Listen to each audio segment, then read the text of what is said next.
Thank you, Jordan.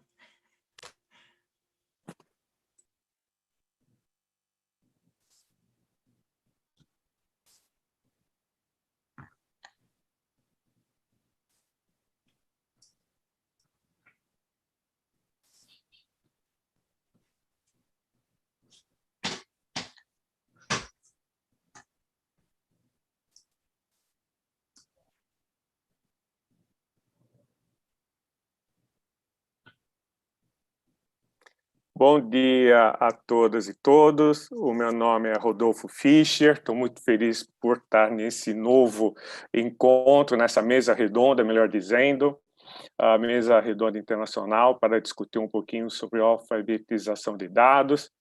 Novamente, meu nome é Rodolfo Fücher, eu sou presidente pro bono da ABES. A ABES é a Associação Brasileira das Empresas de Software. Hoje nós temos aqui diversos convidados internacionais, o Paul, o Jordan, a Valerie, e também aqui os nossos associados que estão participando dessa mesa redonda, que é o Cesar, a Alcely, o André, para discutir esse tema que é extremamente atual, que é o tratamento de dados, que é sobre a inteligência artificial, sobre como utilizar melhor todos esses dados que normalmente temos acesso, trabalhamos, manuseamos, como que a gente pode realmente obter o melhor resultado desses dados. Para falar um pouquinho, antes de começar essa mesa redonda, falar um pouquinho sobre a ABES. A ABES como eu falei, é a Associação Brasileira das Empresas de Software. Nós temos aqui como um propósito que é o de ajudar a construir um Brasil mais digital e menos desigual. Dentro desse objetivo, a gente entende que a tecnologia ela tem um papel muito importante para democratizar o conhecimento, levar a educação de uma forma igualitária a todos. Obviamente, também quando a gente tem visto, nesse momento pandêmico, gerar novas oportunidades, manter negócios funcionando. E, obviamente, que o objetivo maior de tudo isso é sempre a gente assegurar que a tecnologia está trazendo uma melhora na qualidade de vida de todos, de uma forma sempre inclusiva e igualitária. A ABES, obviamente, representa o setor, a indústria de software e tecnologia, e dentro desse conceito nós temos aí 5 objetivos principais, ou podemos dizer também pilares, que é justamente de assegurar que o mercado brasileiro seja sempre inovador, que ele seja dinâmico, obviamente, acima de tudo, ético, que é muito importante, uma preocupação com a sustentabilidade também, e, obviamente, que a gente consiga sempre ter que as empresas aqui operando no Brasil sejam competitivas de uma forma global. Hoje, a ABES representa cerca de 2.000 empresas aqui no Brasil. Estamos atuando em mais de 23 estados brasileiros, mais o Distrito Federal. Contamos aí com uma experiência de mais de 35 anos. E temos aí uma representatividade bem interessante, no qual atinge 85% do nosso setor. Como que nós vamos falar de dados? Eu queria só aproveitar e divulgar rapidamente uma ferramenta que ela é aberta a todos, disponível via internet, via o nosso portal, está aí o QR Code para todos terem acesso, que é o nosso diagnóstico LGPD. Esse diagnóstico ajuda as empresas e organizações a identificar qual é o seu nível de aderência. Ele é gratuito, acesso a todos, não somente aos associados da ABES, mas todos, independente do seu tamanho ou segmento, pode realmente usar esse autodiagnóstico para ter uma ideia de como a sua organização está a nível de aderência. Ele tem um indicador no final desse diagnóstico que indica se tem uma porcentagem alta de aderência, mediana ou baixa. E como resultado desse diagnóstico, nós também temos no nosso portal um indicador que você pode comparar como está o seu negócio, o seu segmento, o aporte da sua empresa com as demais empresas do mesmo estado ou do mesmo segmento ou do mesmo tamanho. Então, é um indicador que hoje conta com o resultado de mais de 3.000 organizações que já fizeram esse diagnóstico, pode dar uma boa referência de como está não só o seu segmento, como também na região onde que a sua empresa atua. Novamente, é uma ferramenta aberta a todos e sem nenhum custo. E aqui eu quero fazer um convite rápido a todos, como um dos propósitos também da ABES tem foco na sustentabilidade. Aqui é uma mobilização que iniciamos esse mês, que é justamente para a redução da desigualdade aqui no Brasil. Para você participar é uma forma muito simples, basta entrar em contato aí, através desse QR Code. Quando você tiver equipamentos obsoletos, nós retiramos esse equipamento obsoleto através da parceria com a REURB e também com o Observatório do Terceiro Setor, o apoio da Weber. A gente retira esse equipamento obsoleto sem custo nenhum e, através da reciclagem desse equipamento obsoleto, nós geramos recursos e esses recursos serão investidos em projetos de inclusão sociodigital, justamente para ajudar essas pessoas que não têm acesso à tecnologia nos dias de hoje, que é muito importante aí, novamente, durante esse período pandêmico. Quero já passar a palavra ao André, o André que é também coordenador do nosso GT, que trata desse assunto, na parte aí de desenvolvimento de novos negócios da ABES. Ele também foi um dos idealizadores, juntamente com a Alcely da IBM, dessa Mesa Redonda Internacional. Então, muito obrigado a ambos, também obrigado a todo o time da ABES aqui que estão nos bastidores, que foram responsáveis pela organização desse evento, como também as nossas tradutoras de inglês para português e português de inglês, e também, muito importante, os nossos tradutores de Libras. Então, também estamos inaugurando aí, já nesse mês, a tradução de Libras para ajudar aí a inclusão e o acesso de pessoas que têm deficiência auditiva. Novamente, muito obrigado. André, a palavra é sua. E obrigado novamente ao André e ao Alcely por ter organizado esse evento, como também os demais participantes. Ok, obrigado a você, Rodolfo, pelo apoio. Estamos muito felizes, em nome da ABES, de viver esse evento. Muito obrigado aos que estão aqui assistindo conosco. Que coisa legal, que coisa boa a gente se reunir para falar de um tema que nos empolga.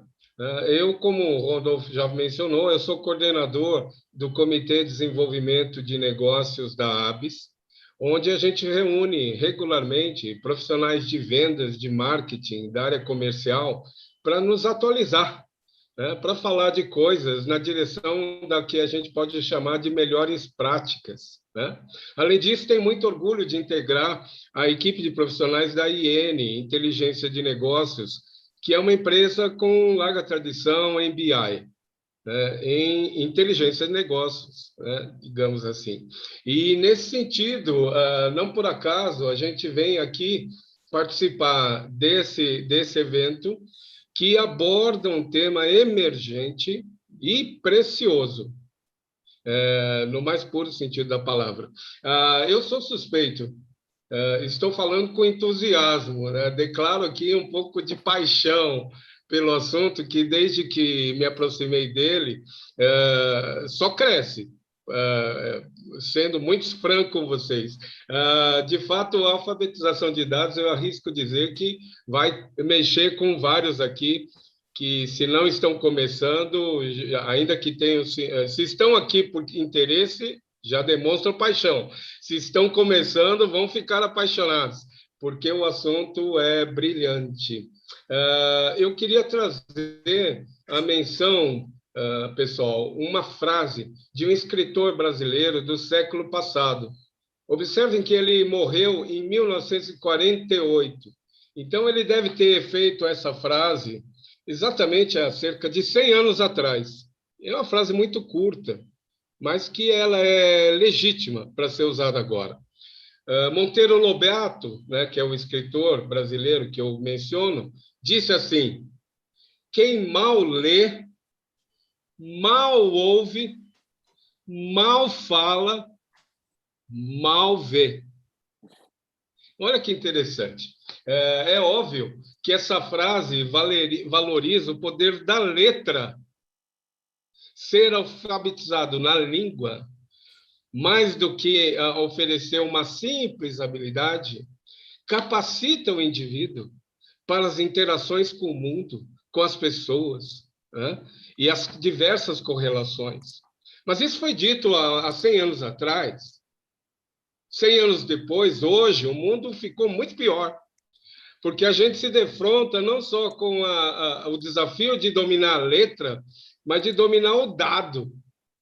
O que é essa coisa que chamamos de dados, né?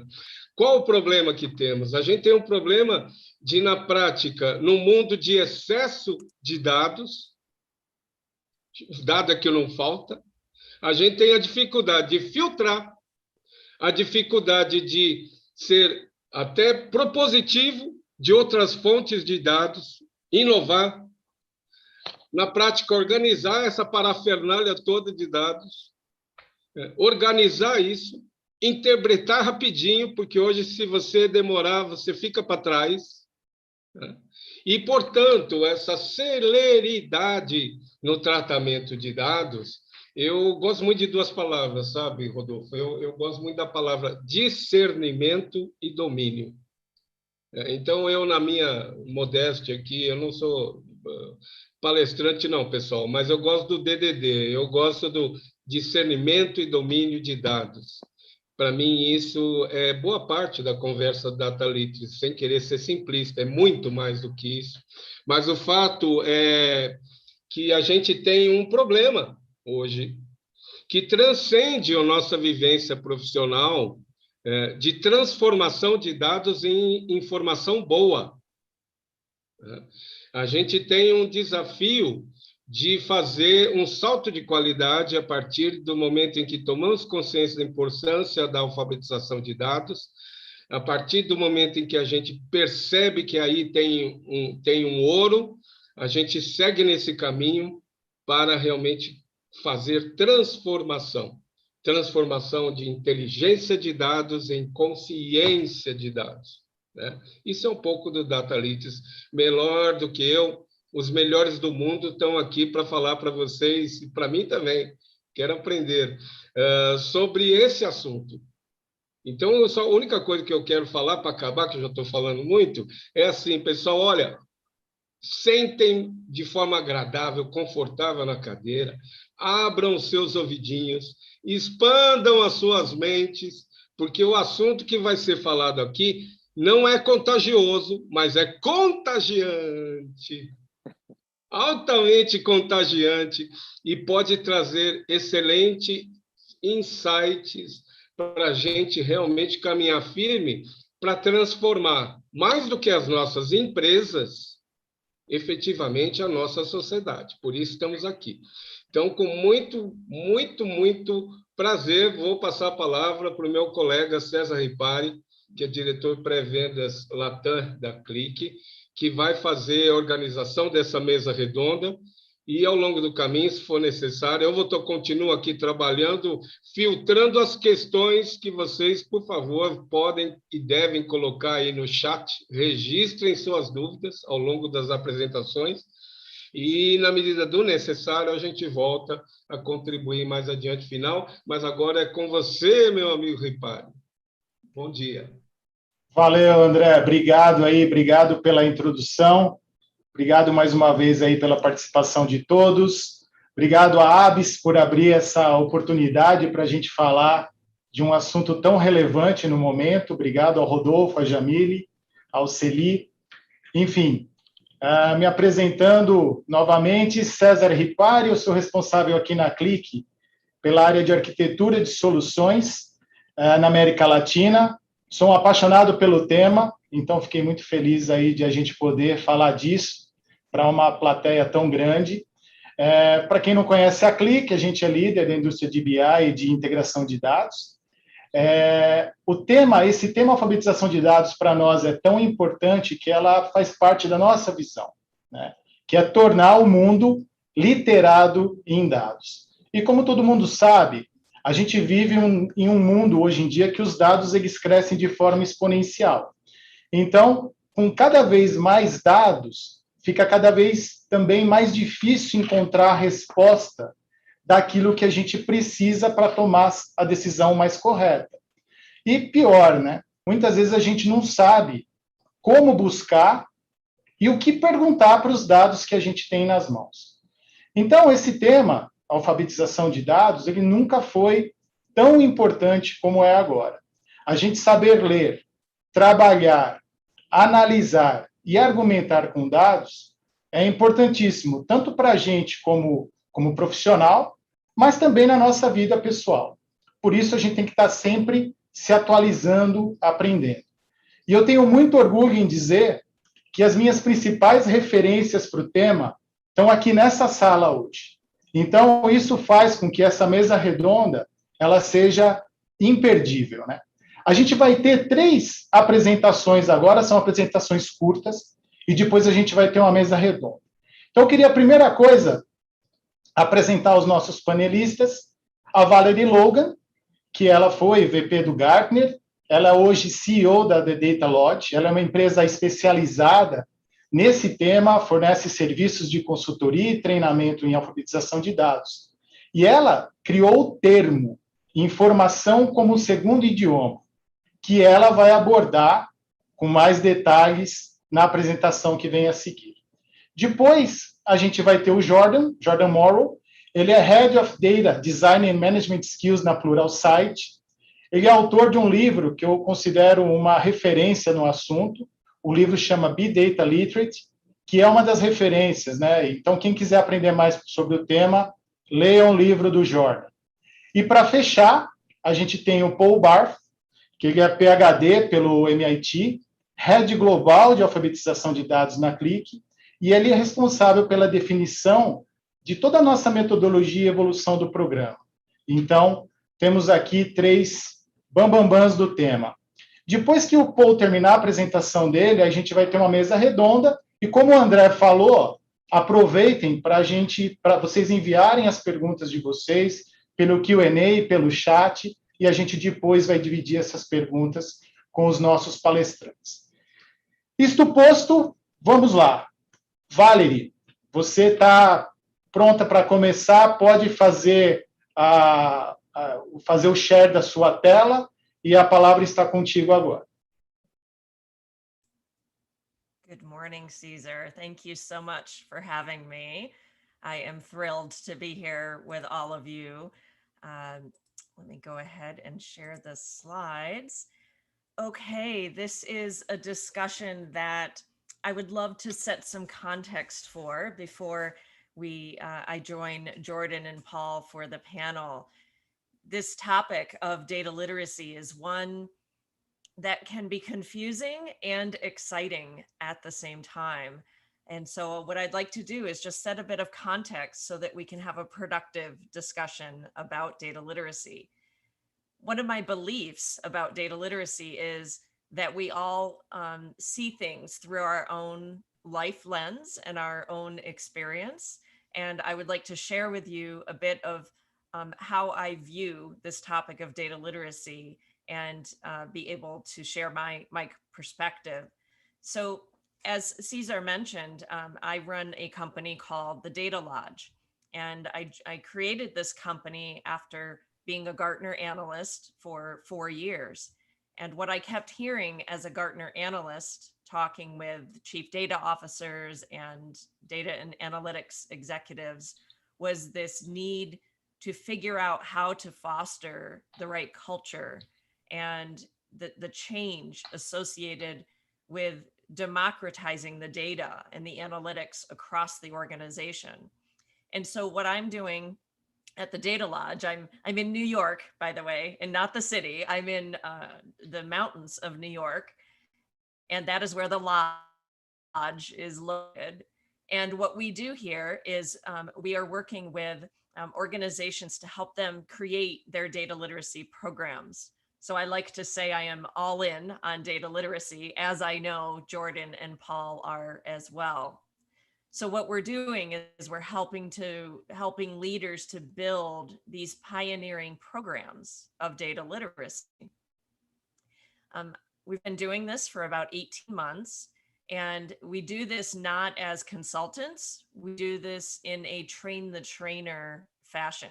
So it's more of an advisor, and we're building a community of pioneering data literacy program leaders. So my perspective is one of sharing this experience of what these organizations are doing over the past 18 months. We've run 7 boot camps, which is a way of how I teach the method for data literacy program. And sometimes people do that also in a self-paced manner. And we now are proud, actually, we now have 18 members of our community currently across the US, UK, and Canada. And I would love to have someone from Brazil join our community. We do this independent of any technology companies, but we're in close partnership and collaboration with Click, with Pluralsight, with course providers beyond, in addition to Pluralsight, because this is something that requires really open collaboration to serve all of our learners. What's interesting about these programs is that the sponsorship of these programs, almost 2/3 are directly sponsored by either a chief data officer or sometimes called a chief data and analytics officer. I believe that that is a very interesting data point, because if we were to think back 5 years, I don't think these types of programs would have had the chance to really gain traction, because they would not have had a lead sponsor and an owner that was really recognized in the organization.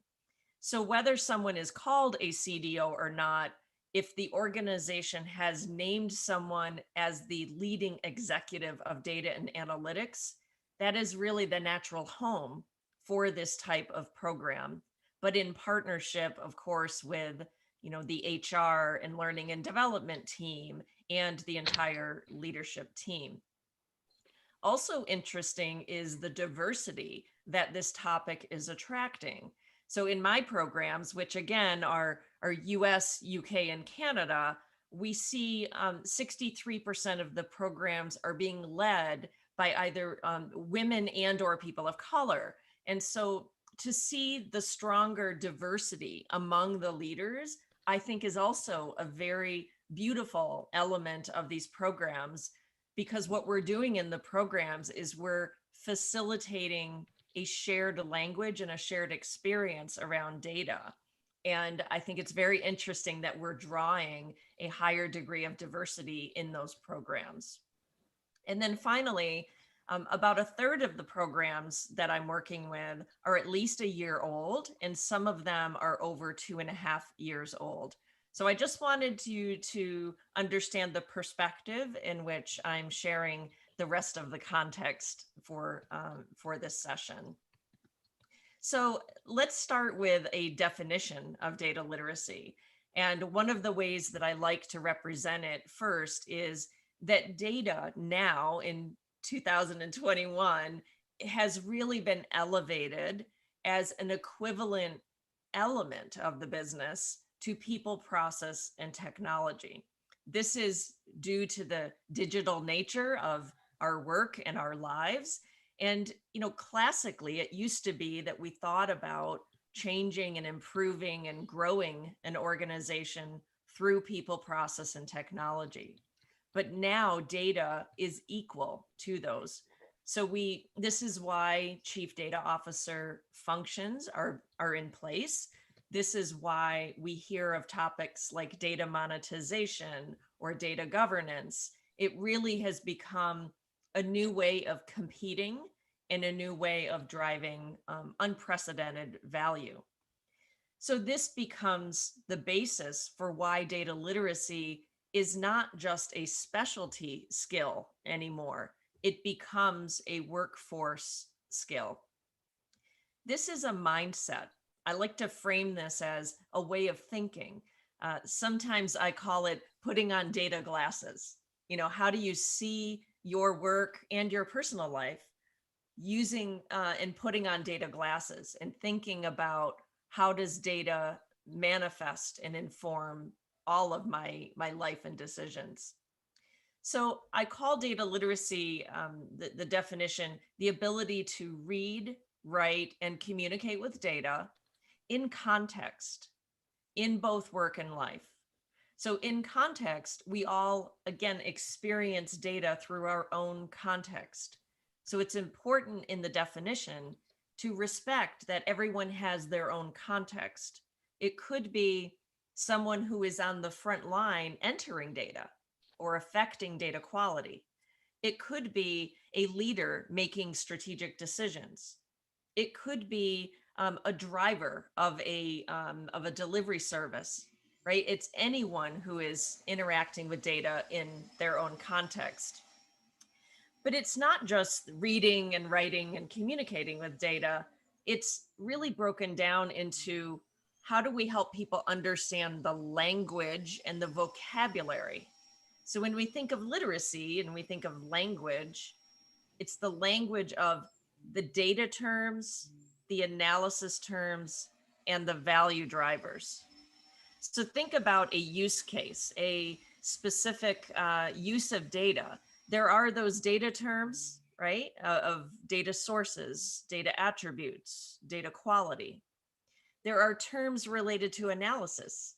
So it could be a bar chart or an advanced model and algorithm. And then most importantly, there are the terms that describe the value drivers, the business acumen. So one thing I would encourage you as we go through this discussion today, when you hear the term data literacy, don't just focus on the word data. Focus on the fact that we're really talking about the language of how we solve problems with data. And that includes the business acumen, the data terms, and the analysis methods. But it's not just the vocabulary. It's also, what are the skills that we each have an opportunity to develop? And I like to describe the skills with the acronym of TEA, think, engage, apply. So as you're developing your own data literacy, it's how do we think and process? How do we become critical thinkers? So when you're watching the news and there is a headline or a chart, how do you actually challenge yourself to stop and think critically? It's also how we engage with others. So the art of telling a data story. And then finally, how do we take action and apply that data in a constructive manner? So that is the data-informed decision. So when thinking about this, just as we're going through today, think mindset, language, and skill set. That is a great way just to ground the discussion of what we mean. I like to refer to this as speaking data. And one of the ways that I help teach this is I've created this method called information as a second language, which is quite ironic in this presentation because we're speaking multiple languages, but data really is like a language, right? So that we can embrace this as a shared language. So mindset, language, and skills, keep that in mind. So the next thing is, what is a data literacy program? So if we want to support the entire workforce, all employees embracing data literacy, what does that really mean for a company, a government agency, a nonprofit? And what I like to say is this is a commitment. This is a commitment from the organization to upskill the workforce and the culture. And that is for all. It is to expose and enable the full potential of all associates with that shared language and mindset and those abilities. But it's at the moments that matter. This isn't some generic general thing. It's about finding those moments of where can we reduce cost? Where can we improve customer service? Where can we enhance data quality at the origin? How can we innovate collaboratively across the organization. So looking for those moments that we can either make a decision better or collaborate more effectively. And we do that through not just training. So a lot of times people think data literacy equals, well, I need an academy. And that's a piece of it, a critical piece.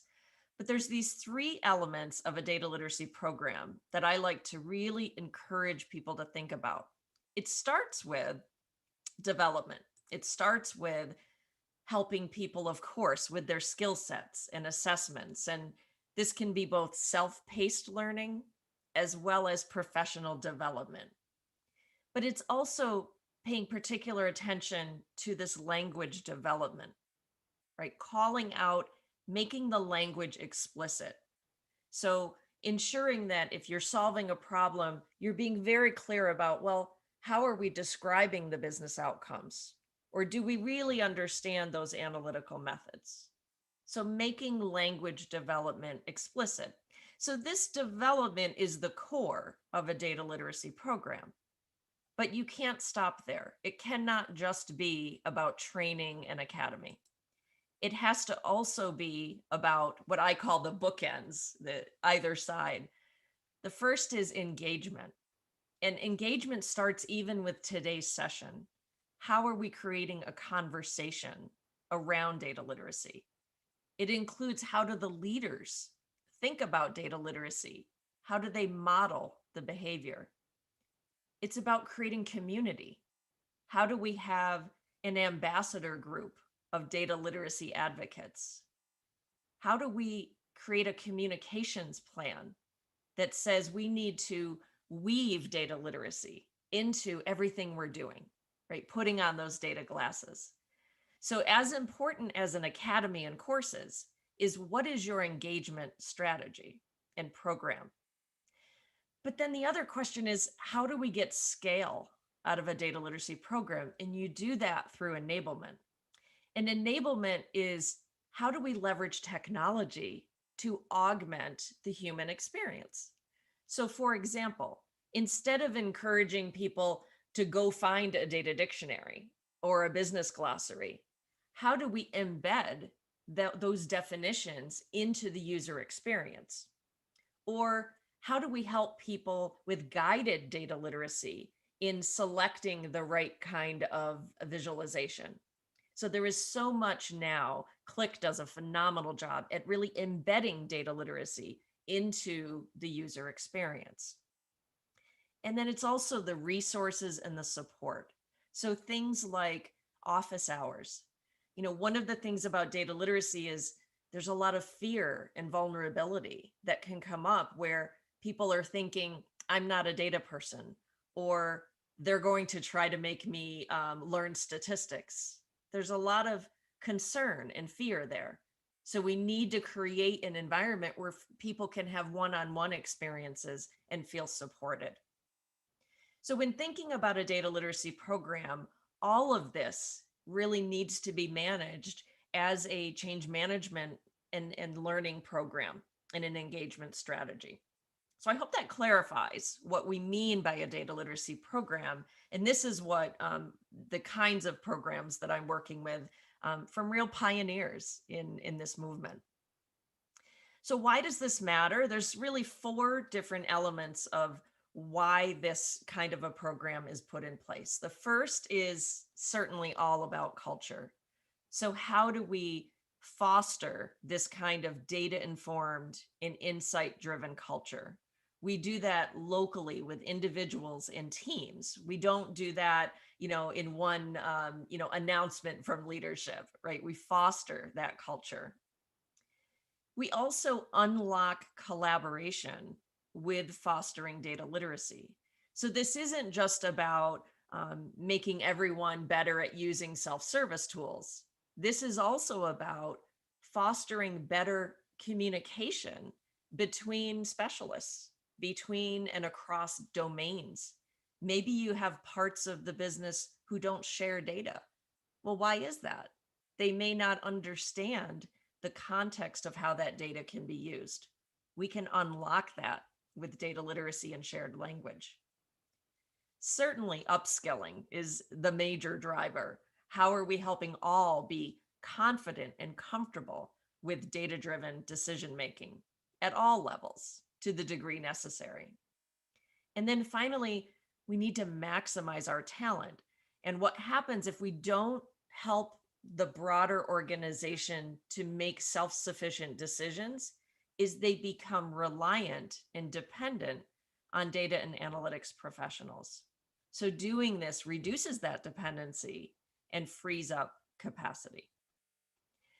One last element of this that I like to share is that data literacy is not just part of the CDO agenda. It is equally about how are we executing the digital transformation, and also part of how the human resources and learning and development teams are upskilling the organization. So I would encourage you to think of data literacy at this intersection of digital, data, and learning and development. Those will indicate where your key partners are.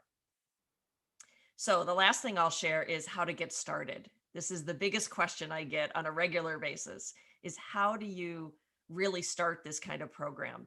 And there are some very pragmatic ways, and it all starts with who is the sponsor and who's going to lead this program. This won't happen organically.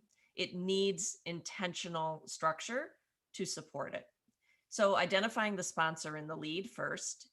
And then the second thing is articulating what Pessoal, acho que deu algum problema, que eu não estou escutando a how do we make this explicit? How do we define data literacy and give this a brand and an identity and make it fun, right? How do we make this engaging? Then once you have that case for change and that narrative clear, crafting a blueprint and an initial plan. And how do you weave data literacy into data governance, into self-service, into maybe a new use case innovation that's occurring? So make it part of.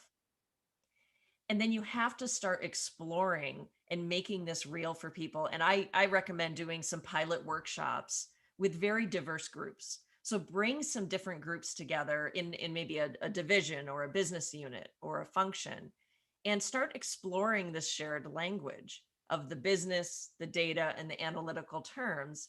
And we start making it fun, and do this with maybe some personal life examples. Those are great ways to create engagement. From that, there are a series of pragmatic, low-cost, quick wins that you can put in place, followed by making sure that your leaders and your key influencers are engaged and that you're leveraging this bottom-up momentum that you can create. Finally, you need to start really planning for scale, because once people get excited about this and they want to engage, you have to have more and more specific elements for them to learn and grow with. So it has to be a steady campaign of capabilities, and you can do that in partnerships with learning and development in particular. So I hope that that is helpful to set the stage for today's discussion. There are a series of webinars that I've recorded in the past that are certainly available to anyone who's interested. I'm certainly happy to connect on LinkedIn with anyone of interest. And I would just like to end this by sharing a glimpse of the Data Lodge and our mascot, Cooper. And, he says, thank you and stay well. And I will turn it back over to Cesar now, and am very excited to hear my colleagues' comments as well. Thank you. Muito bom, fantástico. Muito obrigado, Valerie. Obrigado pela sua valiosa contribuição aqui para o nosso evento. Como todo mundo pôde ver na apresentação da Valerie, a alfabetização de dados ela passa a ser uma combinação de linguagem e habilidades. Então, não é só falar de dados, como ela disse, é falar de linguagem e habilidades. E a gente tem que entender isso como aprender um segundo idioma. Então, assim, a gente aprende espanhol, aprende inglês, aprende alemão. A gente tem que também aprender dados, falar dados, porque a língua dos dados também é uma língua universal. Então, Nesse contexto, fica uma pergunta, né? Todo mundo, quem está aqui, fala dados? Se não fala, já tem o caminho das pedras aí para começar. Enquanto todo mundo reflete essa pergunta, né? Eu vou chamar o nosso segundo panelista, que é o Jordan Morrow, que ele vai fazer a apresentação dele agora. Jordan, passo a bola para você.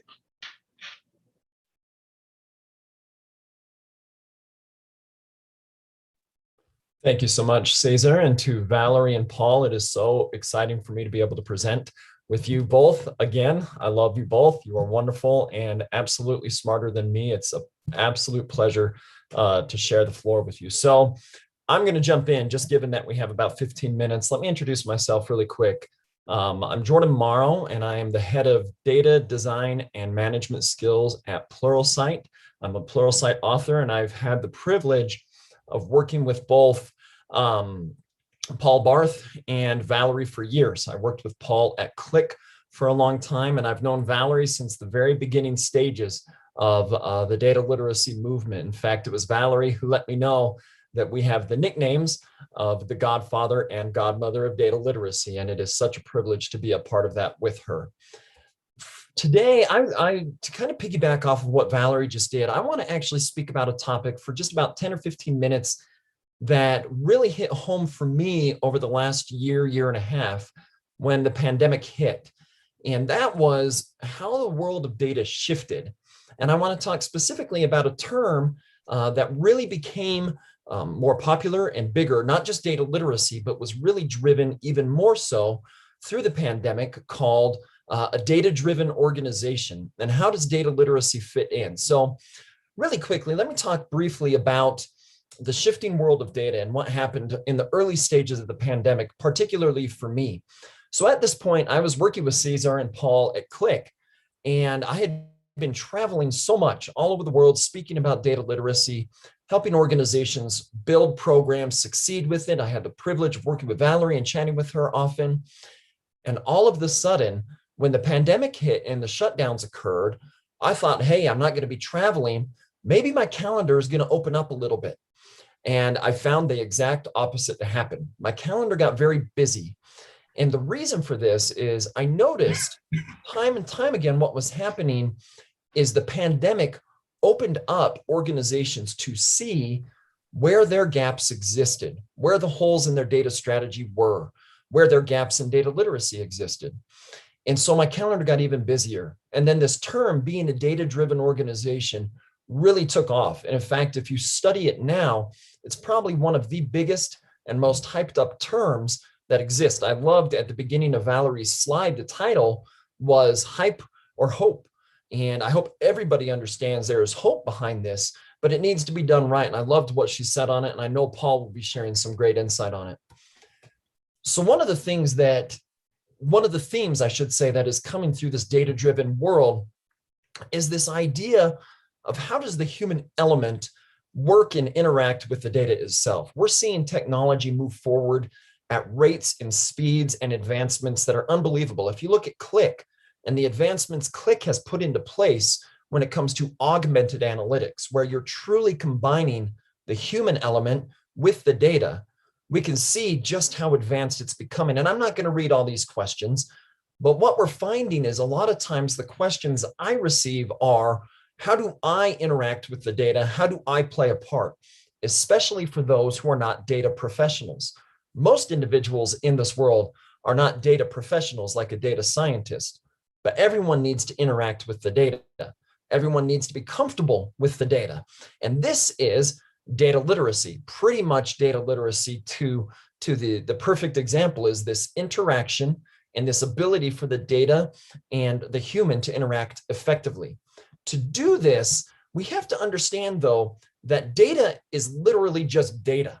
Data just sits there, and it needs the interaction of some kind to bring value to it, whether that is the 4 levels of analytics, and analytics mean descriptive, diagnostic, predictive, and prescriptive. These 4 levels sit on this foundation of data. One of my friends and colleagues, Donald Farmer, once said that without analytics, data is just an expensive cost center. It just costs a lot of money. We have to transform it. We need descriptive analytics to describe what has happened. We need diagnostic analytics to figure out why what happened did happen. We need predictive analytics to make predictions on what will happen. And prescriptive analytics is that advanced level where the data and technology will tell us what we should be doing. All of these things interact in what I like to call a holistic puzzle of data literacy, where each of these things, not everyone needs the same level of skill. Majority of people are going to be in levels 1 and 2 here, but we need the advanced technologists, we need the advanced data scientists, and as Valerie spoke about, we need the data fluency to flow throughout the organization so that this puzzle works together. This helps, in essence, to drive a data-driven organization. Now, the pandemic shaped the landscape, and we're actually going to go into these 5 pillars here in a minute, really showed organizations key elements. Now, this is not all of the elements, of course, this is a portion of the elements, but the pandemic showed us that there's a skills gap that is underlying these 5 pillars. In my time at Click, working as the global head of data literacy there, we conducted studies that showed the vast majority of people are not comfortable with their data literacy skills. And because of that, we have to help close that gap. But we'll talk about that here in a minute. I do want to add a little bit of the definition to data literacy. Valerie gave a wonderful one. I'm actually going to use the one that Paul might use. This is the one that I helped craft while I was at Click. And that is the data literacy has 4 key characteristics to it. The ability to read, work with, analyze, and communicate effectively with data. This is the definition that Click used and probably still uses to this day. I find it to be such a succinct one. And I love one of the things, though, that Valerie said that we need to make sure in context. We can read data all we want, but if we don't have context with it, it's not going to help. Now, one key pillar in here I want to speak about more than the others is the ability to read data. I find this to be the most important characteristic in here, because if we can't read data, which means to be able to look at it and understand it and comprehend it, how in the world are we ever going to work with it, analyze it, or communicate with it? The flip I also want to talk about is this ability to communicate effectively. One of the key things that we're finding through data and analytics right now is the data storyteller themselves. This ability to bridge the gap between the business and the data and technology, to communicate effectively, to have data fluency, so that when we do perform a diagnostic analytic on something and we find insight in the information, we have the ability to communicate it effectively. Think about what if we sat here and had a wonderful analysis and found amazing things, and then all of a sudden we can't communicate it effectively. Or on the flip side, the person that we're communicating it to cannot understand it. That's that data fluency. That's what Valerie's talking about with the context that needs to be there within data literacy. Now, let's shape this a little bit now. Valerie just spoke a little bit about this, and I'm going to tie in 5 pillars with a roadmap on how I help organizations when I'm building strategies around these sort of things. First off, the 5 keys to a data-driven culture are the strategy itself, the data and technology, data literacy, the culture, and then leadership. And I'm not going to go too deep into this because, of course, I want to give Paul time, and I could speak about this all day long, but let's talk about each one real quick. When we think about strategy, when we think about data and analytics itself, we have to understand that a data strategy needs to tie back to the business strategy. Without that, it's not going to work effectively. Sometimes when we talk to organizations, and Paul and Valerie probably experience this exact thing, the data strategy is not very strong, or they don't know how it ties back to the business. We need to figure out what exactly it is that we are trying to do. When we do that and we tie it to the business, then it becomes more clear to us what we should be doing from a data perspective, whether it's the dashboards that we build, the sourcing of data, the governance we need to have on it. The strategy sets that tone. Next, the leadership is the who leads what we do. So if we have a strategy in place, we do need to have leadership behind it.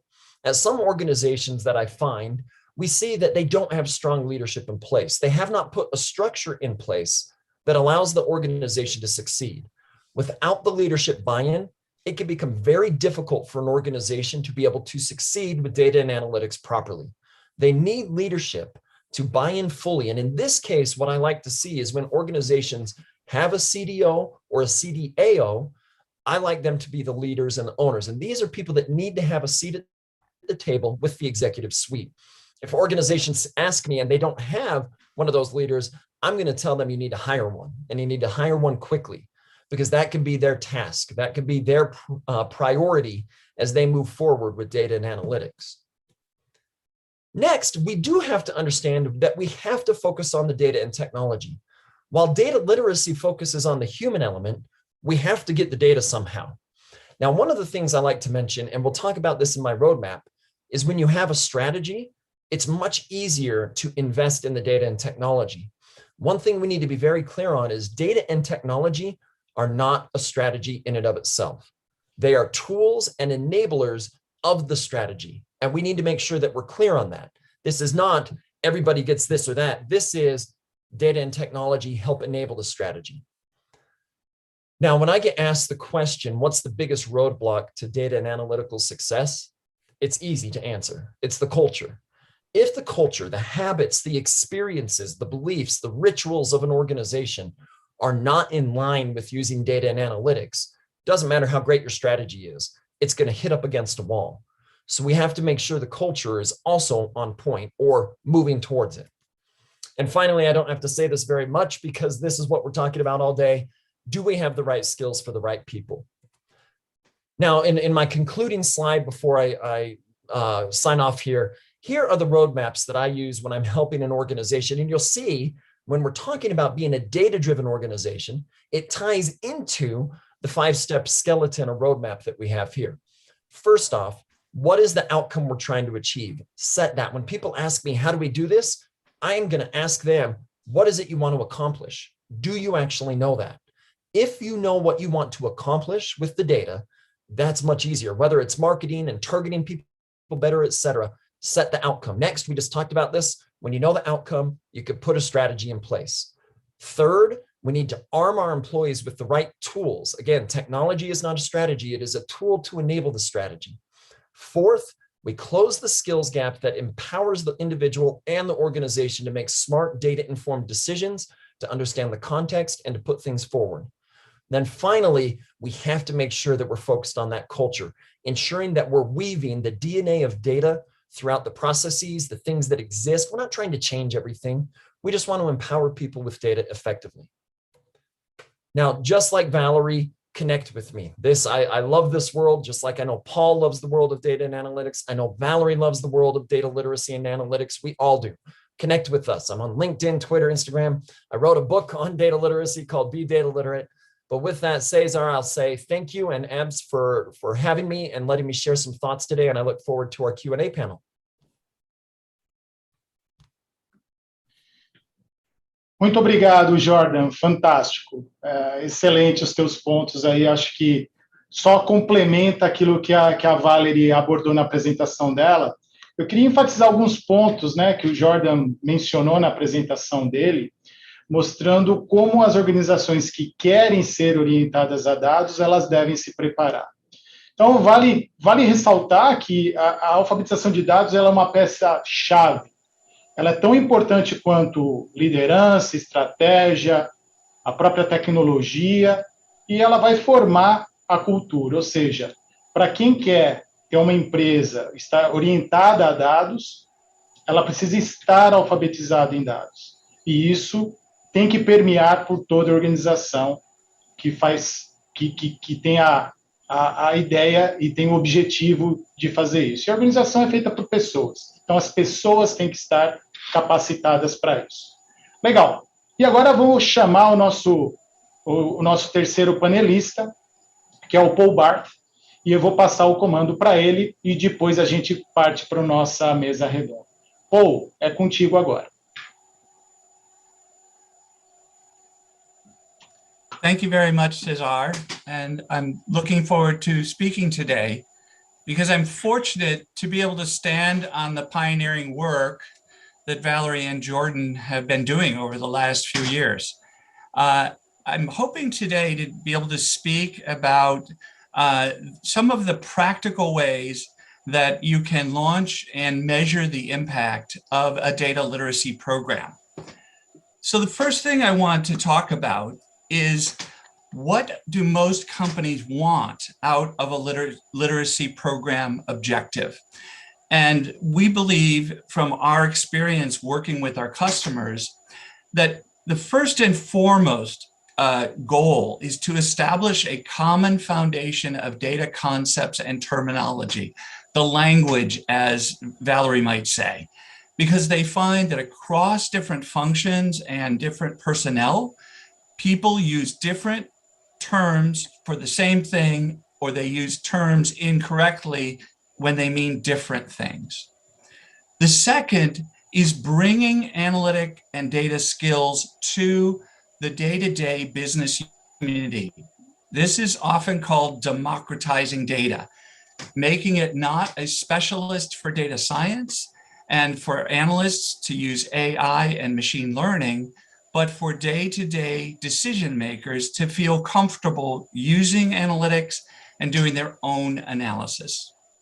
The third area that we hear about is data storytelling, and both of my predecessors spoke about that.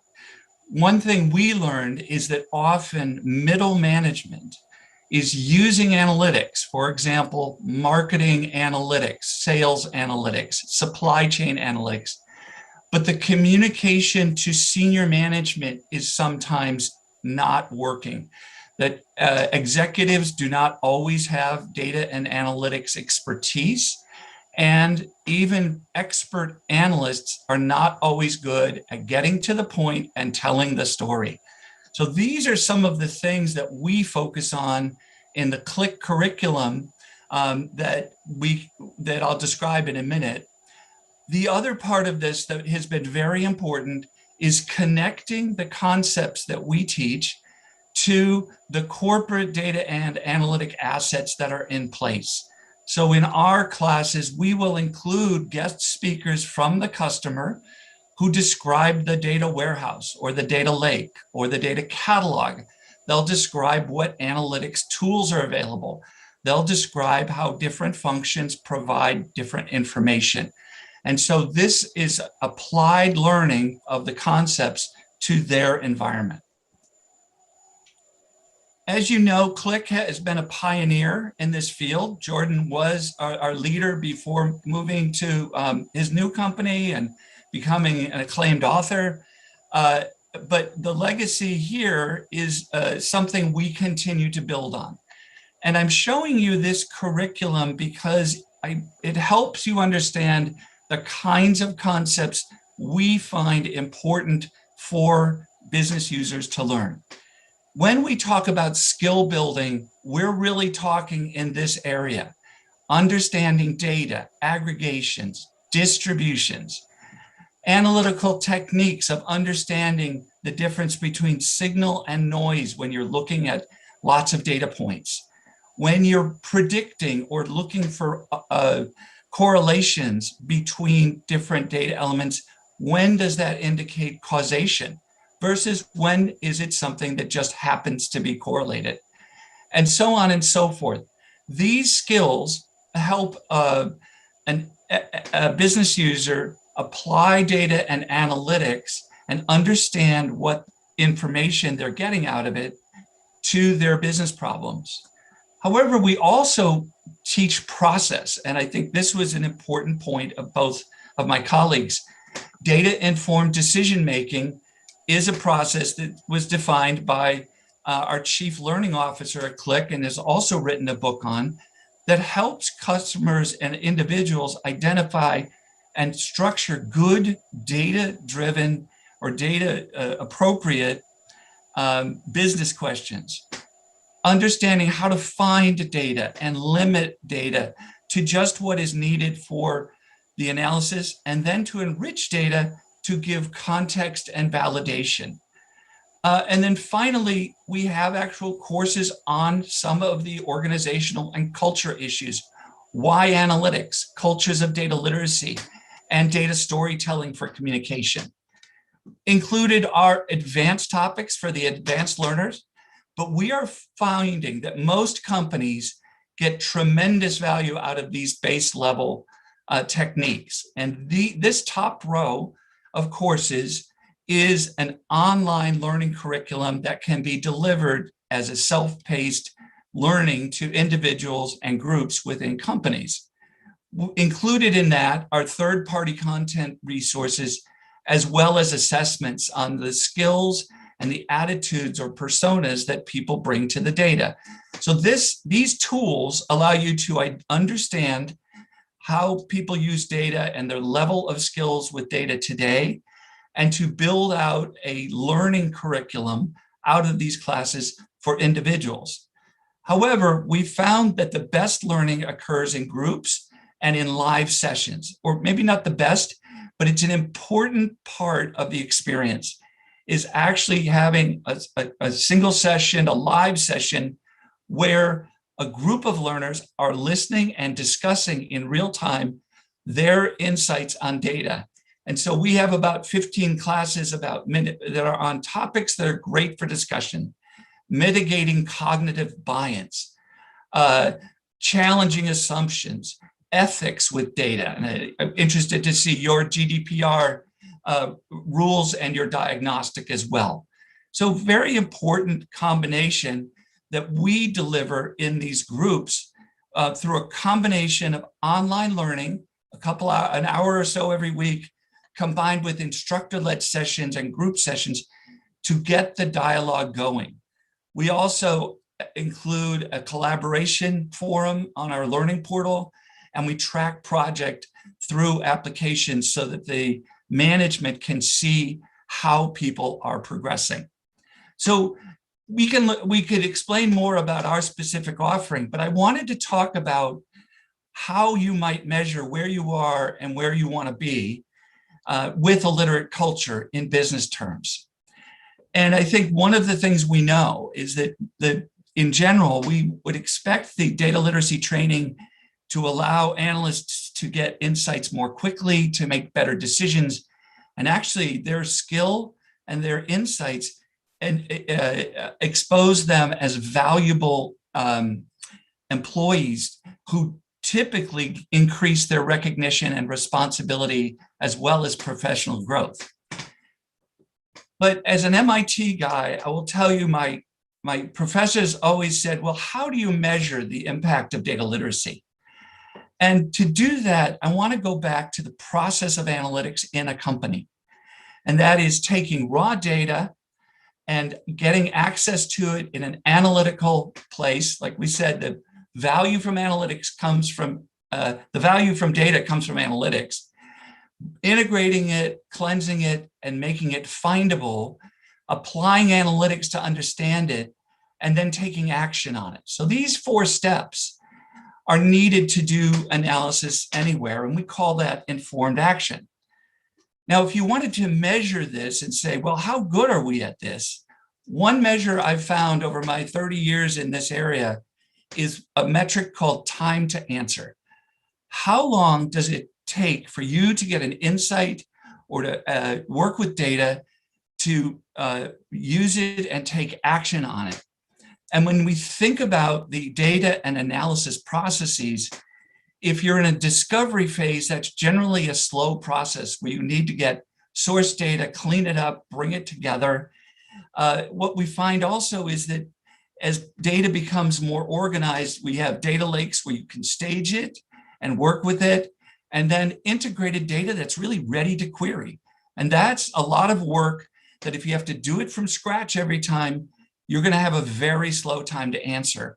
But if you have a warehouse and standardized KPIs, and then you have querying tools, monitoring tools, and alerts at your fingertips, you're going to be able to get fast answers. So this ties together the idea of data literacy with data infrastructure that gives you access to the data. And I'm going to talk to you about how we apply those together. Now, what we find is that, in fact, speeding up the time to answer improves a lot of things.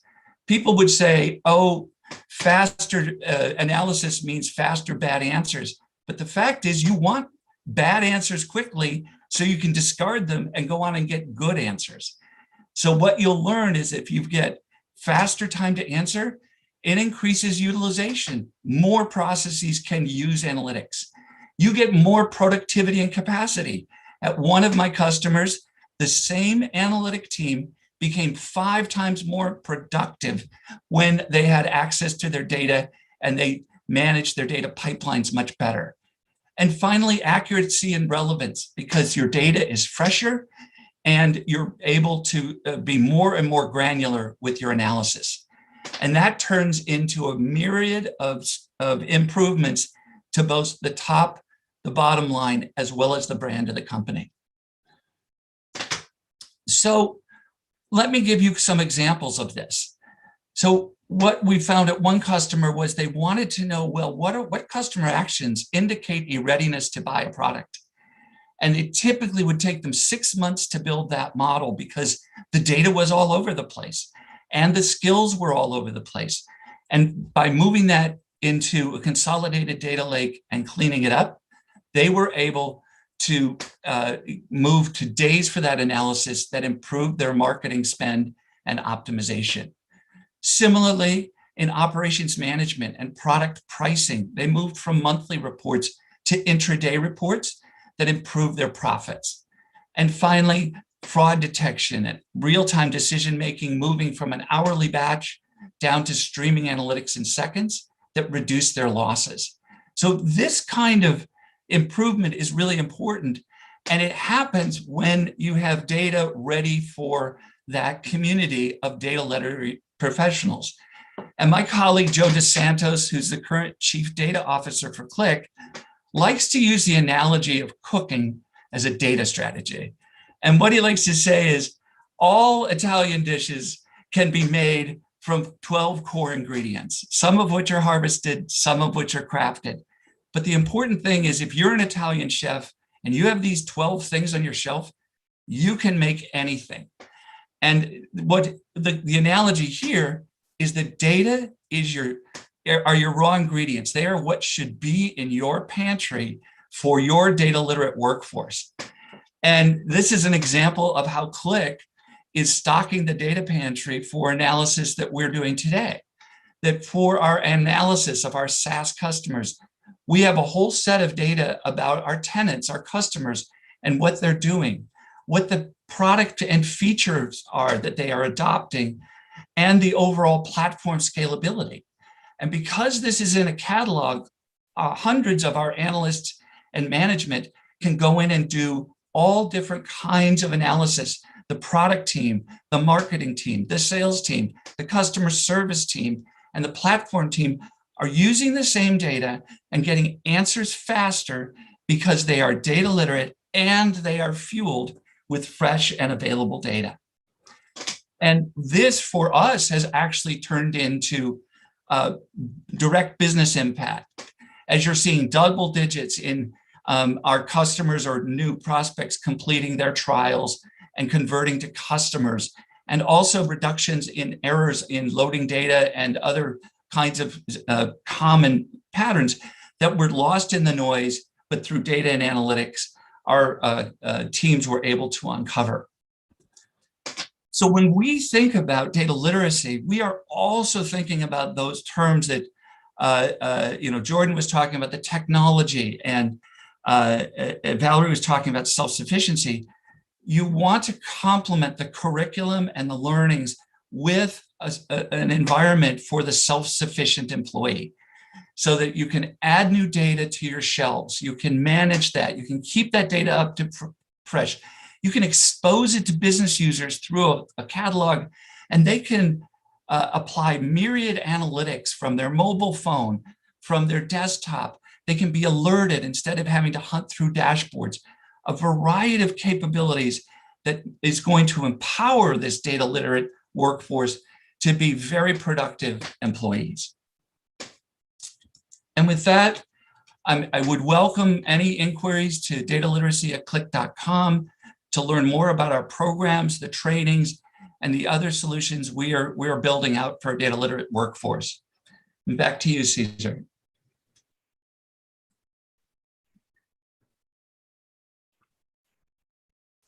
Muito obrigado. Legal, muito bom, Paul. Muito obrigado por escutar de quem conhece. Até por também trabalhar na Clique, eu vejo com muito orgulho a evolução e a importância desse tema tratado aqui internamente, né? Muitos dos nossos clientes, além de contarem com as nossas soluções, eles também se sentem mais seguros ao lidar com os dados quando eles estão capacitados, quando eles estão literados para tomar as decisões corretas. E mais importante, quando eles têm essas informações quase que em tempo real, como esse pipeline ou essa via rápida de dados que o Paul explicou. Além disso, você ter um catálogo ou uma dispensa, né, como o Paul falou, fica muito mais fácil de você utilizar esses dados de uma forma mais rápida. Então, eu gostaria só de reforçar para que vocês conheçam os treinamentos do nosso site, tem muito conteúdo gratuito, e também você pode fazer um teste para medir o seu nível de alfabetização de dados, isso de uma forma muito fácil, grátis, e aí você ainda recebe uma orientação de o que você tem que fazer a respeito. Enfim, depois dessa aula, né, desses 3 Jedis do tema, eu acho que a gente pode agora partir para a nossa mesa redonda. O pessoal está organizando aqui as perguntas.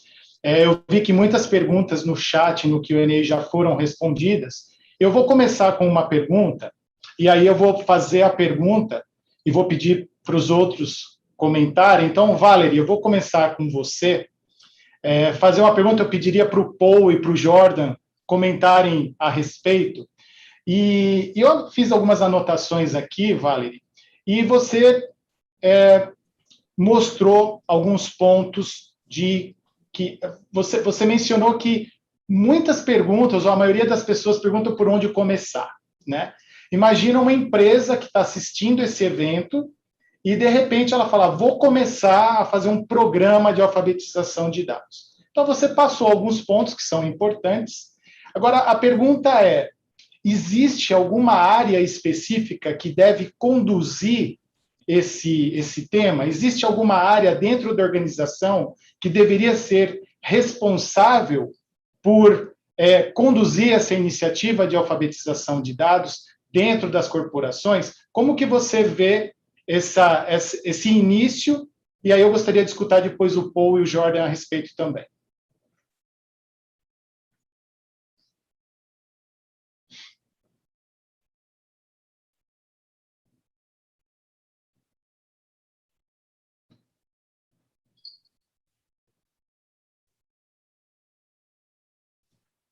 Será que a Valerie está me escutando?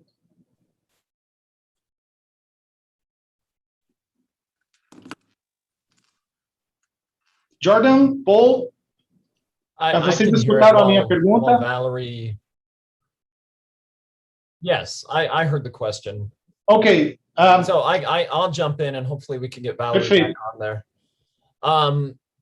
So for me, and I know Valerie in this space really well with regards to where to start. So for me, you start where it starts, as funny as that sounds. The reality is when it comes to data literacy initiatives and all of these things, I have found you could start within logistics, sales, marketing, HR, all of these different places. And to me, that's the key to it all, is start where it starts. Find out where there's enthusiasm in the company, find out where things are working, find out who is excited to do this, and then get to work. But ensure, again, I think all of us have said this, like I saw one of the questions and I love Paul's response, like, how do you measure this? Well, Click has an assessment. Where do you start with? Well, you need leadership behind it. And when you do those things correctly, then you're starting in the right spot. Like recently, one area that I have seen a ton of interest is in HR departments.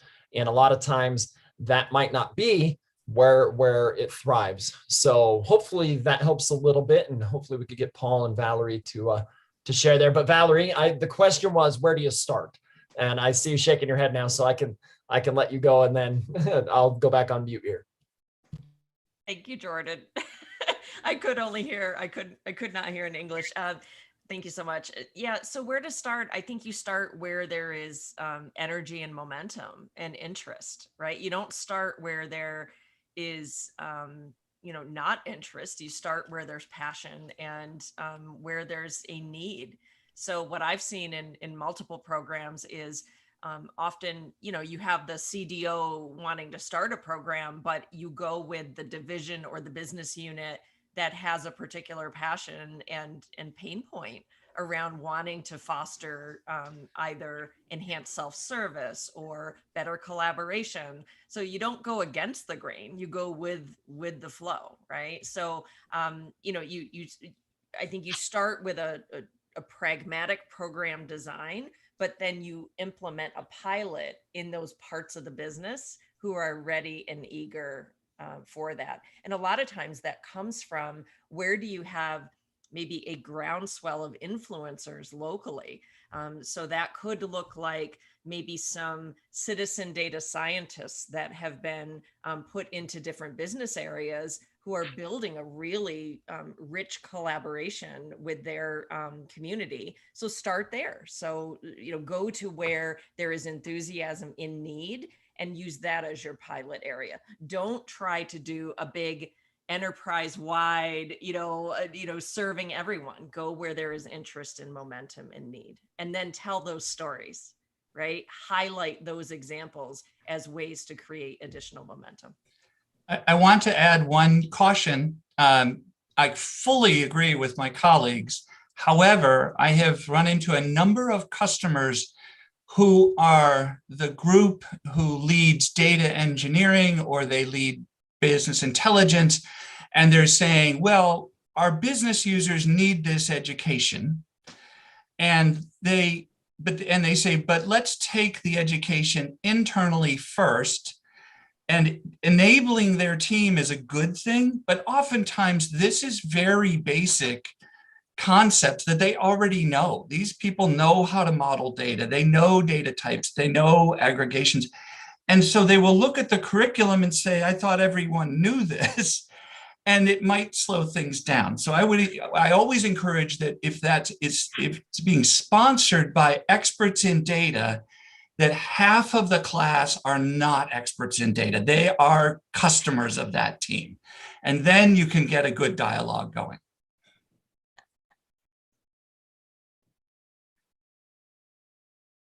If I could add Perfeito. Vou aproveitar que o Paul está falando e vou já voltar uma pergunta para ele mesmo. Paul, chegou uma pergunta aqui de uma pessoa, nome dela, Mauro Negrão. Ele perguntou se existe algum framework para mensurar toda a parte de maturidade de alfabetização de dados nas organizações.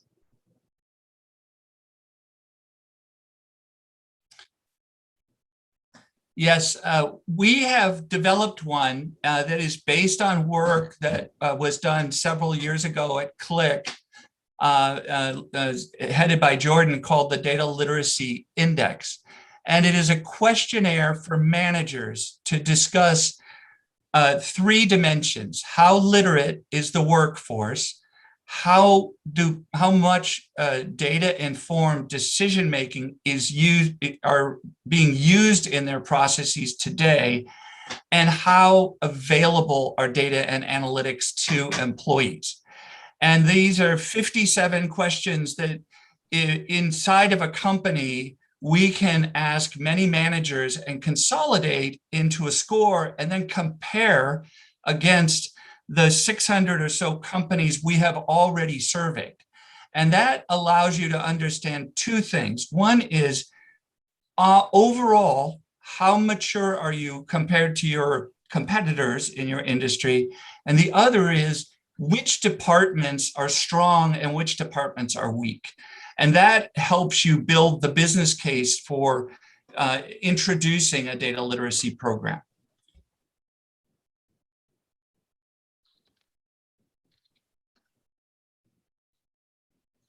Muito bom. Deixa eu voltar para a Valerie um pouquinho. Obrigado, Paul. E aí é uma pergunta mais no sentido da participação, da questão cultural da alfabetização de dados e da participação das mulheres nesse campo, né, Valerie? Você é uma precursora da parte de alfabetização de dados. Como você vê as mulheres se inserindo nesse contexto e nessa nessa parte de capacitação, na parte de alfabetização de dados?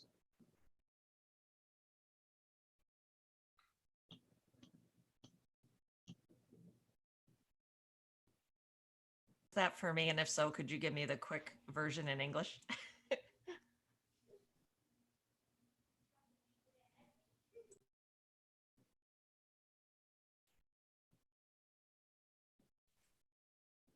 Valerie, can you hear me again? Nod your head. It was basically, what do you see the role of women within the world of data literacy? Oh, I love that question. So that's a powerful question. Wow. So I don't know if it's because I'm biased as a woman that I'm attracting women to this work. So I acknowledge that that potential bias exists. But I can tell you that I have seen incredible women drawn to both the role of the CDO as well as the role of the data literacy program leader. And I think that that is for a few different reasons and a few inherent strengths of women. Women are connectors. Women are often strong communicators and weavers of complex systems. And what I've seen in female data literacy program leaders is that they are bringing this ability to create a very safe and welcoming space for this work. They are able to distill the complexity of the work into very natural segments that they can work on, and that they're able to create a many of the women data literacy leads that I'm dealing with are trained data scientists, mathematicians, computer science graduates, but they have played roles in the business and they have become natural translators among a very diverse community. So I don't know, my hypothesis is still forming around women in this work, but I can tell you that the women in the data literacy program leads that I'm familiar with are able to really manage and distill this complexity into organized programs, well communicated, and crafting a very supportive and safe place for the work. I think there's an incredible role for women in this, and I look forward to watching it emerge.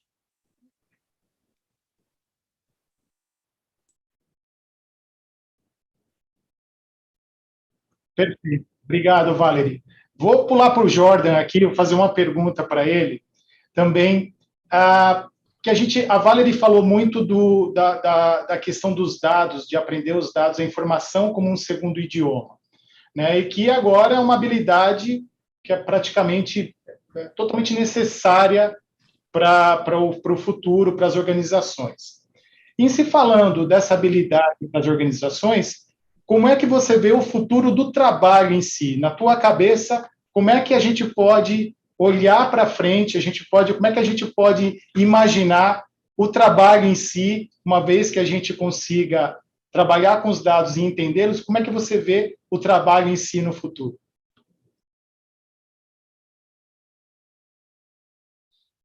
For me, I think it's going to become just commonplace. When we think about, if you go back a few hundred years and we take a look at what the ability to read did for society, right? A few hundred years ago, reading was actually seen as illegal in some cases. And I don't think data literacy is ever going to be illegal in places, but what I do see is that data literacy is commonplace, that I see in business, right? 20, 30 years ago, when personal computers were becoming more popular, when the internet was taking off, I think there were doubters and there were people that were hesitant and this and that. Now it's just commonplace. And I think a similar thing can happen with data literacy. I think this ability, as Valerie said, where information and data is a second language, the ability to make smart decisions. It doesn't mean everybody needs to be technical. It doesn't mean everybody needs to be a data scientist. We saw on Paul's slide where he had basic courses. How do you decipher signal and noise? Kevin Hannigan, my friend and colleague, designed data-informed decision-making, being able to make a decision. This does not mean you need technical statistical knowledge. It means you need to be comfortable with data and being able to speak that language, as Valerie said. And so when you do that correctly, to me, it can become commonplace. This is going to be the future of work. And I think the technology can enhance it for us by making it easier to build visualizations and things like that, giving us more time to decipher why things are happening, to make smart decisions, to be storytellers and translators, and to do those things. So for me, data is going to get bigger. If you study Gartner, Valerie's old company, and Forrester and McKinsey, this skills gap is going to be there. Especially Gartner's been talking about this for the foreseeable future. It's not going away. So we have to bring people up to that level. And as we're doing that, the future of work, data is amazing when done correctly, but we have to make sure that the data literacy keeps up with it. That to me is absolutely should be a key part of the future of work. I'd like to add to that. The one thing that we've learned during the pandemic is the impact on different industries of a hybrid workforce, working from home and working in the office, working with remote teams. And one thing that all three of us have championed is the idea of self-sufficiency, that an individual with no other colleagues around to ask or to confirm or to kind of help them do the work needs to be able to make decisions with analytics in their, on their own, if you will. Now they're still in a community. There's no question the community needs to be connected, but this informal decision-making is going to be supported and maybe replaced with some more autonomous and distributed decision-making in the workplace of the future. So access to data, the tools, and the skills to interpret that correctly, and then, of course, to feed it back to share with colleagues, I think is going to be a big transformation. And because it's data-driven and data can be delivered anywhere, it will be much more inclusive in the populations that can participate in it.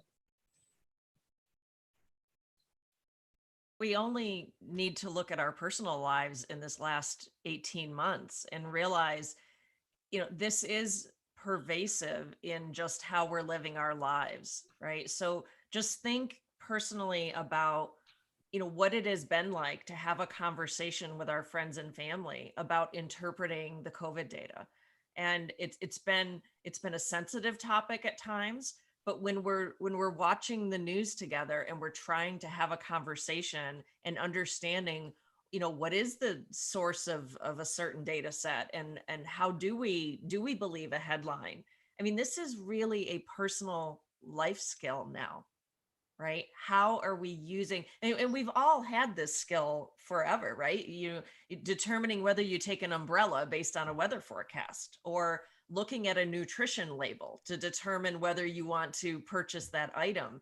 We've done this. This is a skill that we have, but now I think it's becoming more explicit that it's a skill that over time we're going to need to be fostering this to nurture critical thinking.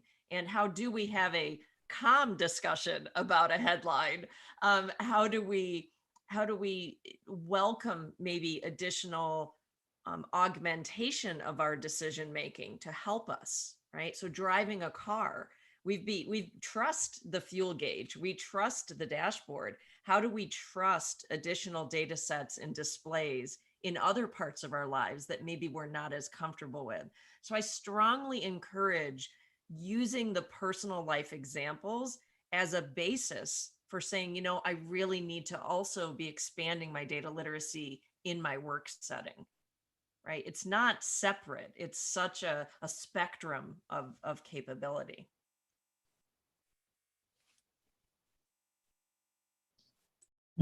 Excelente, obrigado, Valerie. Foi excelente ponto, mesmo porque, em função da pandemia, a gente recebeu uma enxurrada de informações pela TV, pela internet, pelas redes sociais, e muitas vezes acompanhada de um gráfico, muitas vezes acompanhada de alguma informação que, às vezes, as pessoas têm dificuldade em conseguir interpretar aquilo, né? Então, acho que a pandemia também serviu para que a gente comece a olhar para os dados de uma forma diferente, né? Paul, você queria acrescentar alguma coisa com relação a isso, em função dos dados que a gente recebe dioturnamente pela internet, pelas redes sociais, por e-mail, na televisão? Como é que a gente consegue questionar esses dados de uma forma efetiva? Thank you, Cesar. I think one of the challenges of today's media is that it is not published by an organization with checks and balances to make sure the information is accurate. And so this misinformation, which unfortunately is sometimes deliberate, is confusing the ability to have analysis and understanding of the information. And so one of the things that we've been working with some groups that are studying how the patterns of data and information and understanding some key drivers that, first of all, misinformation is sometimes being spread by robots, by replication. And so understanding the true source, the human source of a story is an important aspect of it. And I will say it's very true. It's the same as business information. If you are getting your business information from, the customer operational system, for example, that data set is inherently biased. It has only your active current customers in it. So if you're studying who your best customers are, you're not looking at customers who leave. You're not looking at customers who never signed up.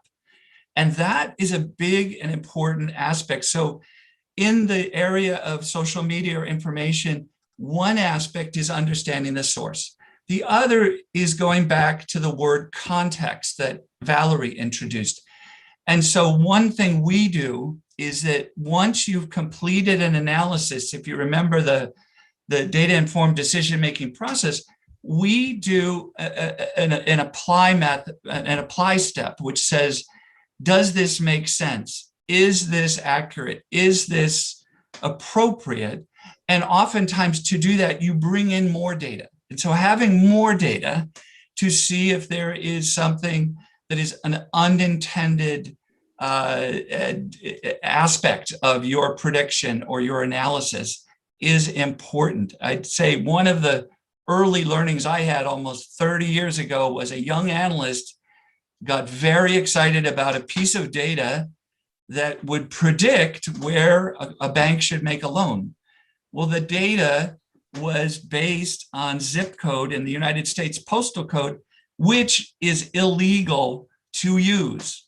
And he did not know that. And so the fact is, this kind of common sense, putting a rich context is a great way to validate that the data you're reading about is trustworthy.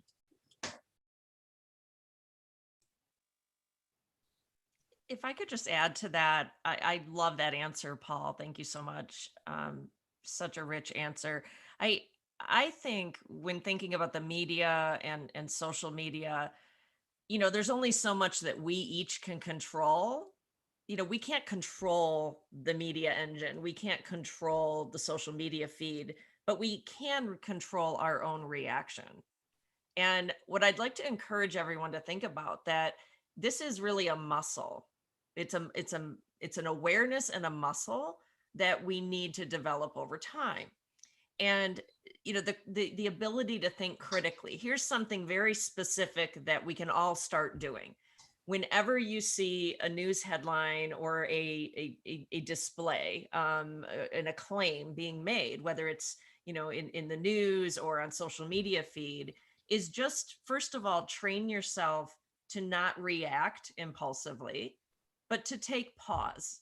And believe me, in this day and age, I know it's hard to stop and take pause, but to take pause, and the very first thing to do is say, is the source identified? So look for a footer and say, is the source identified? And is the source, does it identify assumptions? So is the time frame included?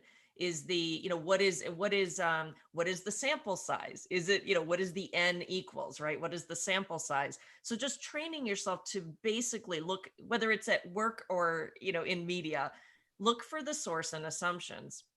Secondly, I think then you can get into kind of a mental conversation with the data. And what I mean by that is explore the axes, right? Are the axes labeled? Look at the nature of how the data may be ordered, right? There are some great examples of really poor visualizations where the data is represented in a certain way to be somewhat misleading. So just have a little mental conversation with the data and get to know it, right? And then I think the last thing is to think about what is the motivation of who is presenting that information, and think about what might they be trying to get away with here. Not that we have to be suspicious about everything, but just think about who's providing that information. And then also think about yourself. What is your own inherent bias, right? There are certain things that I want to be true just by human nature. So we have to check ourselves, right? What is our own inherent bias of what we naturally think? Well, of course that's true, because you want it to be true.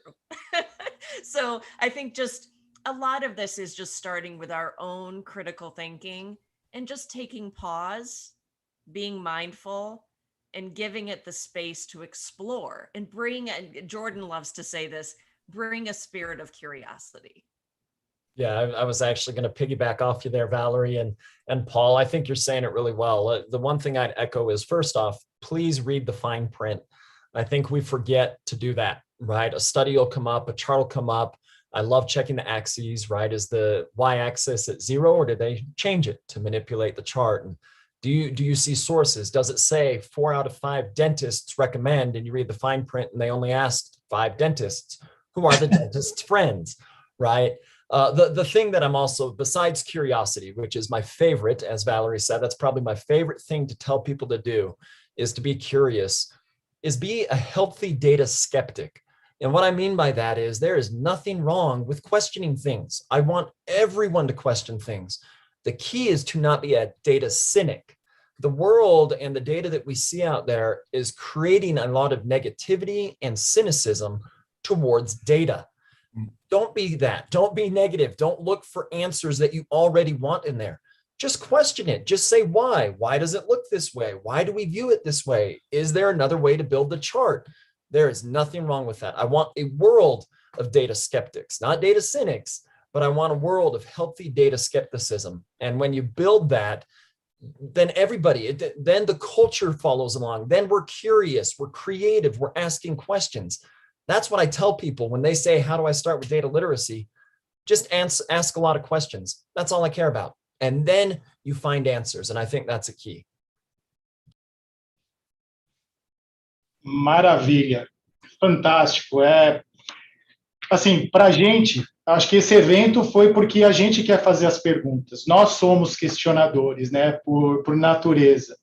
E a gente está chegando no final do nosso tempo, infelizmente. Né, a gente tem uma agenda para cumprir. A gente gostaria de passar muito mais tempo absorvendo o conhecimento da Valerie, do Paul, do Jordan. Enfim, eles têm muita história para contar e muito conhecimento para compartilhar. Então, eu queria agradecer a presença deles, abrilhantando esse evento aqui, agradecer a Valerie, o Jordan, o Paul, por essa aula que a gente teve aqui de alfabetização de dados hoje. Eu vou passar agora a palavra para a Alcely Barroso.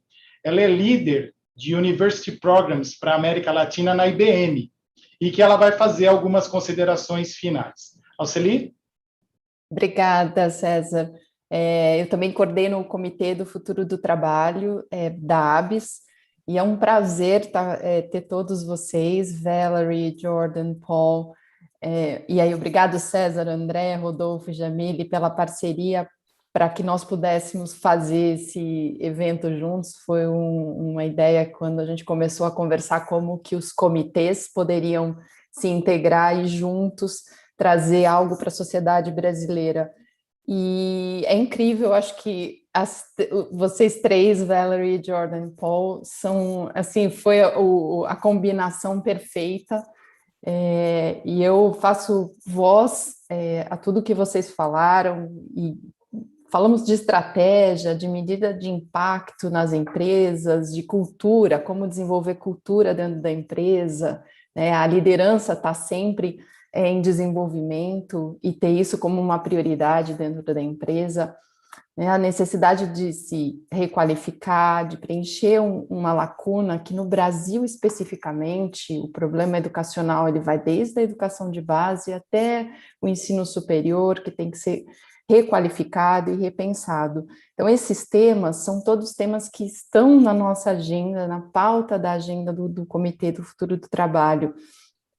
E vocês comentaram algo muito importante, que a gente busca muito desenvolver o pensamento crítico. E o que a pandemia nos trouxe foi a necessidade de avançar cientificamente, de avançar as novas descobertas, de trabalhar com as indústrias, e vocês mencionaram, tanto no campo da economia, de finanças, quando o mundo retornar, a gente precisa melhorar a igualdade, no campo médico, de saúde, nos descobrimentos de novas drogas, farmacêuticas, vacinas, e no campo dos negócios. Então, a área de dados, ela aborda tudo isso, né? A nossa missão no Comitê do Futuro do Trabalho é trazer esses temas para o debate, ajudar a sociedade a engajar os seus profissionais de recursos humanos, profissionais de marketing das empresas, para que eles possam também discutir isso. Durante as reuniões do comitê, nós percebemos muito a necessidade das empresas poderem... Elas nos dizem que tem muito problema de lacuna de habilidades nesse campo de ciência de dados, de data literacy, e por isso que a gente traz essas discussões, e elas são muito ricas, e trazendo pessoas de outras regiões do mundo, de outros países, a gente consegue ter inspiração para seguir e ajudar a sociedade brasileira, as indústrias e essa associação que a gente faz e participa. Então, é muito importante que a gente mobilize empresas, e a isso a ABES, e é por meio da ABES que nós acabamos tendo uma oportunidade muito grande de chegar ao maior número de empresas. Inclusive, as empresas de tecnologia que são menores, elas têm sofrido mais com a escassez de mão de obra nessa área, de desenvolvimento de habilidades, e assim, quando a gente se junta, então, empresas maiores com empresas médias, empresas como a IBM, como a Click, como a TOTUS, né, a Ariela não pôde estar aqui hoje, tantas outras associadas da ABES, quando nós nos juntamos para levar um benefício comum para a sociedade, para desenvolver genuinamente a sociedade, nós conseguimos avançar em diminuir as desigualdades, da gente buscar um futuro melhor, porque a gente quer desenvolver um futuro melhor para todo mundo. Nós estamos dentro do mundo, na América Latina, o Brasil não está isolado, a gente está dentro das regiões, e nós precisamos desenvolver mais as pessoas que estão aqui com essa visão, as empresas, toda a sociedade, as organizações sem fins lucrativos. Então, minha fala é muito rápida para convidar a mais empresas. Nós também temos universidades interagindo com o Comitê do Futuro do Trabalho, pessoas que estão trabalhando com a área de requalificação, e convido as empresas que queiram fazer parte, que se associem na ABES e façam parte, quem já é associado, que faça parte do nosso comitê, e vão ser nós ainda vamos ter muitos eventos como esse, para trazer pessoas realmente inspiradoras, e Valerie, Jordan e Paul, nós vamos olhar todos os materiais de vocês, o livro, e a gente vai recomendar para outras empresas, e muito obrigada pela inspiração, foi, assim, incrível esse painel, não tenho nem palavras para expressar o nosso agradecimento. E eu passo agora a palavra para o Rodolfo, que é o presidente da ABES, para que ele possa encerrar. Muito obrigada a todos e audiência, obrigada pelas perguntas, foram, assim, super participativos, que a gente tenha mais eventos como esse. Beleza, Alcely. Tenho que, obviamente, concordar com tudo que a Alcely, agradecer principalmente aí também ao Cesar por ter feito essa moderação incrível junto com o Jordan, o Paul e a Valerie. Eu percebi que a Valerie conseguiu aí achar o clique, né, do globo no Zoom para poder utilizar melhor a tradução, sensacional, e também o André. Mas o ponto aqui, acho que principal, que se não me falha a memória, foi o Jordan que comentou, que hoje, se você não utilizar, né, adequadamente os dados, eles são apenas custo para a sua empresa, né? Então, os dados, ele é um ativo muito importante, como a Valerie comentou, como o Paul comentou, como o Jordan também. Ele é extremamente importante, ainda mais nesse momento que dados realmente movem a economia, ele se torna essencial, né?